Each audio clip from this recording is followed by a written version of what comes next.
అలాంటిది ఒక రాజకీయ పార్టీ, ఒక వ్యక్తి, రావణ్ అనే వ్యక్తి పురాణాలను దూషించాడు, రాముణ్ణి సీత పైన నీచంగా మాట్లాడాడు, తీవ్రవాదాన్ని పాకిస్తాన్ సమర్థించాడు.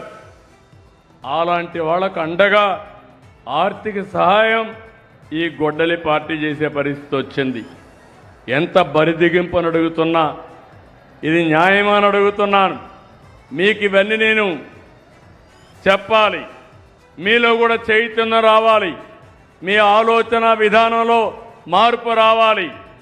మీరు ఒక్కసారి గుర్తుపెట్టుకోవాలి, మన పక్కనే నంద్యాల పక్కన పులివెందల 2019 గుర్తుపెట్టుకోవాలి. నేనే ముఖ్యమంత్రిని.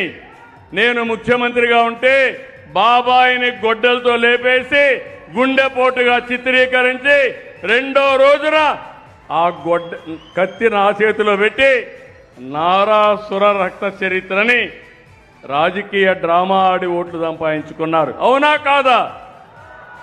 ఇది న్యాయమా అని మిమ్మల్ని అడుగుతున్నా. ఒక ముఖ్యమంత్రి పైన ఇలాంటి చేస్తే, అబాండాలు వేస్తే మీరు ఒక లెక్క అని మిమ్మల్ని అడుగుతున్నా. ఈ విషయాలు కూడా మీరు గుర్తుపెట్టుకోవాలి. ఏ రోజుకు ఆ రోజు డ్రామాలు ఆడుతున్నారు. మొన్న తిరుమలకు పోవాలన్నాడు, వెళ్ళమన్నాను, డిక్లరేషన్ ఇమ్మన్నా.